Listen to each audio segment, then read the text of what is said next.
As of May 2025, a controversial new aid plan for the besieged Gaza Strip has been unveiled, signaling a significant and deeply troubling departure from established international norms. This initiative, spearheaded by Israel, proposes to bypass the United Nations and its specialized agencies, most notably UNRWA, which have historically formed the backbone of humanitarian relief efforts in Palestine. The plan immediately ignited a firestorm of criticism and profound concern from many quarters of the international community.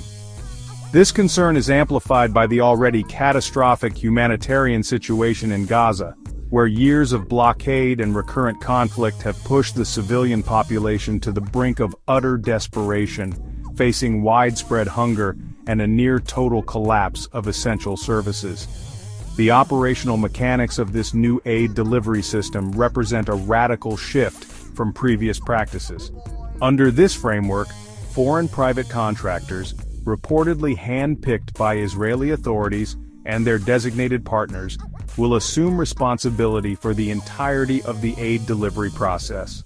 All humanitarian assistance destined for Gaza will be subjected to rigorous processing, meticulous inspection, and subsequent distribution through a system effectively controlled and monitored by these external private entities.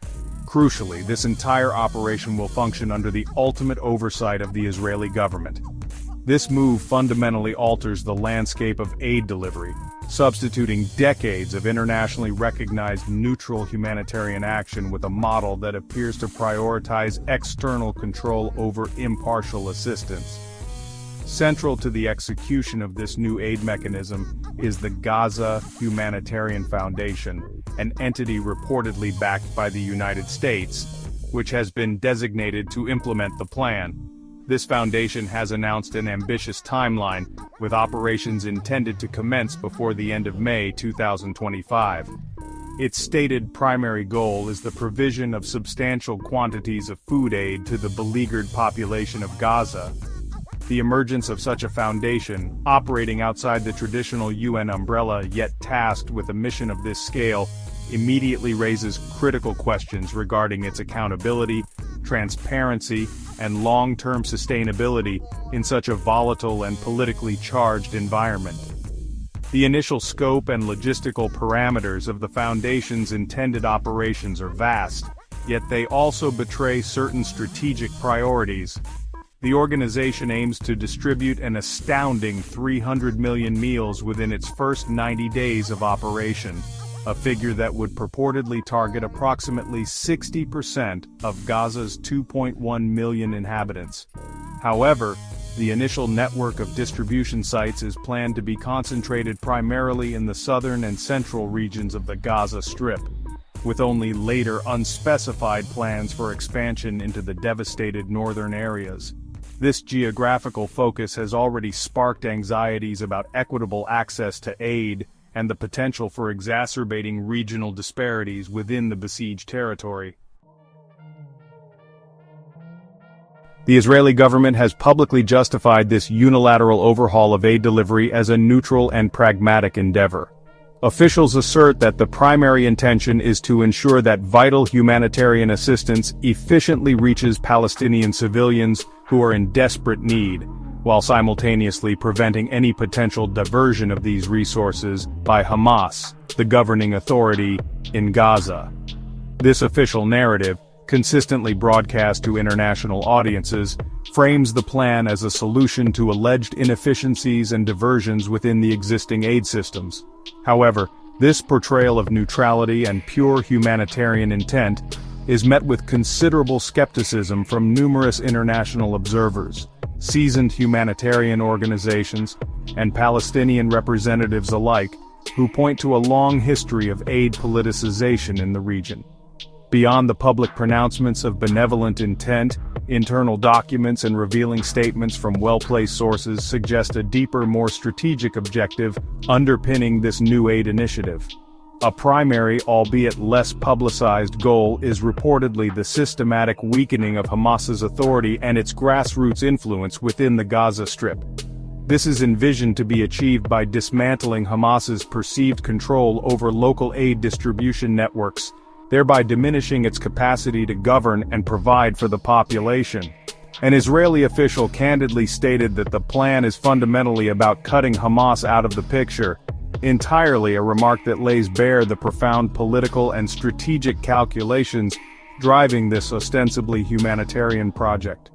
The very genesis of this controversial aid plan further underscores its inherent lack of genuine neutrality and its alignment with Israel's specific geopolitical aims.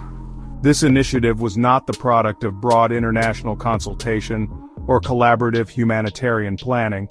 Instead, it was reportedly conceived, meticulously designed, and actively promoted by Israeli officials, with significant input originating directly from within the Israeli Defense Ministry.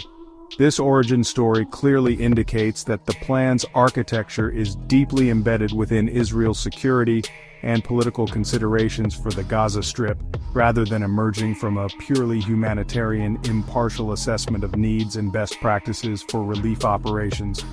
The United Nations, the principal global body for coordinating international humanitarian aid, has explicitly and formally refused to participate in this US-backed aid plan. Senior UN officials have articulated profound concerns regarding the initiative's conspicuous failure to meet the fundamental, universally accepted humanitarian principles of impartiality, neutrality, and operational independence. UN Aid Chief Tom Fletcher delivered a particularly scathing critique, condemning the plan as little more than a fig leaf for further violence and displacement. This strong denunciation from the UN leadership encapsulates the deep-seated reservations held by established international humanitarian bodies regarding the integrity and potential consequences of this new Israeli-led approach. The international community's reaction to Israel's new aid strategy for Gaza has been notably mixed, characterized by expressions of concern from some quarters and cautious hesitation from others. The United States, which was reportedly briefed on the plan prior to its public announcement, has voiced anxieties regarding the considerable logistical challenges inherent in such a novel system. American officials have also registered concerns about the significant sidelining of experienced and established international humanitarian agencies, particularly UNRWA, which has served as a lifeline for Palestine refugees for generations.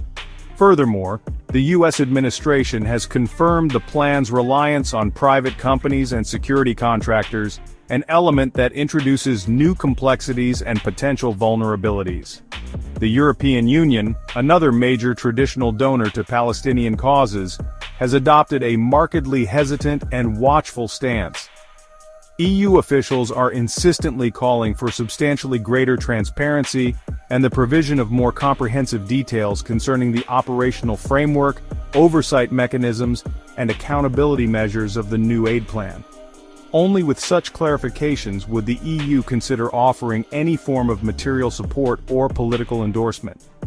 This cautious and conditional approach from Brussels reflects a broader European unease with the unilateral nature of the Israeli initiative and the potentially far-reaching negative ramifications it could have for the humanitarian situation and the principles of international aid. Criticism from human rights organizations and seasoned humanitarian practitioners has been particularly strong and unequivocal.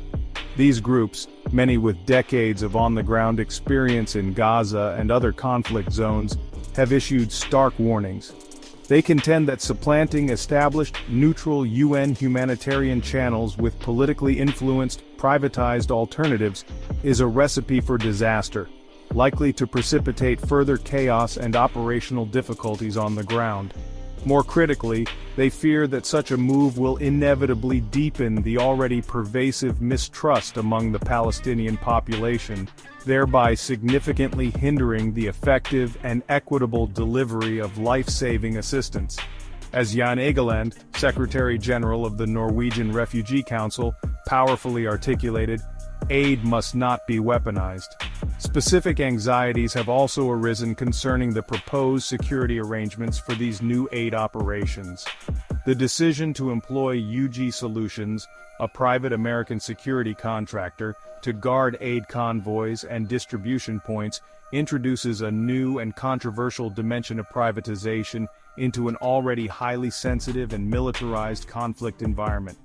While Jake Wood, the executive director of the Gaza Humanitarian Foundation, has publicly denied any direct Israeli military involvement in the foundation's aid distribution activities or any intention to share Palestinian biometric data with Israeli authorities, such verbal assurances have done little to quell widespread fears about accountability, transparency, and the potential for mission creep by private security forces operating in such a fraught context. This new aid plan is being introduced against the grim backdrop of a humanitarian catastrophe already unfolding in Gaza. The territory, home to over 2 million Palestinians, teeters perilously on the brink of a declared famine. This dire situation is the direct and foreseeable consequence of years of a crippling Israeli blockade, recurrent devastating military assaults, and increasingly severe restrictions on the entry of essential goods, including food, medicine, and fuel. The vast majority of Gaza's inhabitants currently face acute food insecurity and a desperate daily struggle for basic necessities. The United Nations has repeatedly condemned the blockade and warned of its catastrophic human cost, yet meaningful international action to alleviate this suffering remains elusive. The potential, and perhaps even intended impact of this new aid distribution model on Gaza's besieged and traumatized population is a subject of intense concern and speculation.